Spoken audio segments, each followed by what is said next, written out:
Salut à tous! Aujourd'hui dans Forge Mentale, on passe au concret et on va voir un outil, c'est la visualisation, qu'on appelle aussi l'imagerie mentale. Donc au menu, on va voir qu'est-ce que c'est, comment ça marche, à quoi ça sert. C'est parti! Alors qu'est-ce que la visualisation?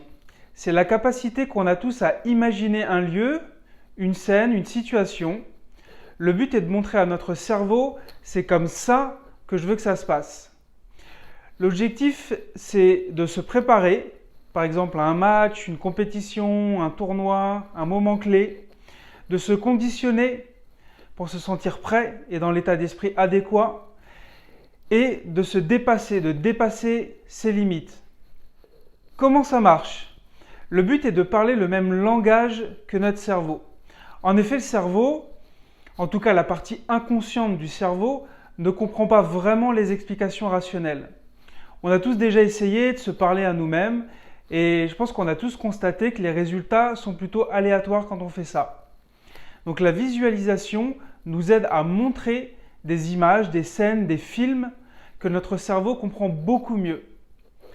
Je vais même vous citer Milton Erickson, qui est un grand psychologue aussi à l'origine de l'hypnose ericksonienne et indirectement de la PNL, programmation neurolinguistique. Donc lui, il compare la partie inconsciente de notre cerveau à un enfant de 8 ans. Alors vous imaginez bien que si vous expliquez de manière rationnelle à un enfant de 8 ans, les résultats ne sont pas au rendez-vous. Par contre, si vous montrez une image, une photo ou un film pour enfants, ça marche super bien. Alors concrètement, comment faire pour utiliser la visualisation? C'est ultra simple, il suffit de fermer les yeux et d'imaginer. Facile, non? Et je vous jure que ce n'est pas beaucoup plus compliqué que ça. Il suffit de se construire en fait un film en utilisant nos 3 sens principaux. La vue, le toucher et l'ouïe. Pourquoi ça marche? Cette technique utilise nos neurones miroirs. Ils ont la capacité de mimétisme, c'est-à-dire qu'ils nous aident à reproduire quelque chose quand on voit quelqu'un le faire. Observez les enfants, chez eux, cette capacité est super développée.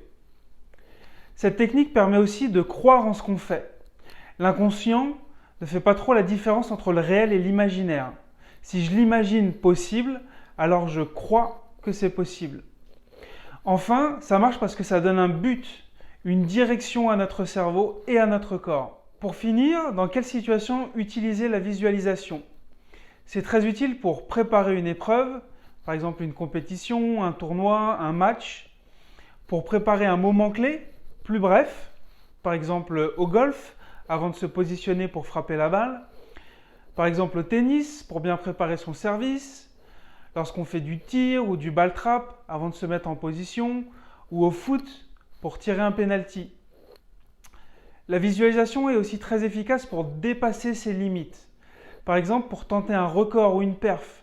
Ça marche très bien pour réaliser un max au powerlifting, en haltérophilie ou pour gratter 1 ou 2 répétitions supplémentaires en musculation. Enfin, c'est super efficace pour améliorer sa technique ou apprendre un nouveau geste. Par exemple, améliorer son mouvement, pourquoi pas en haltérophilie ou autre. Améliorer, par exemple, son geste au tennis ou son swing au golf. Voilà, la vidéo touche déjà à sa fin. Alors pensez à liker, à partager, à vous abonner.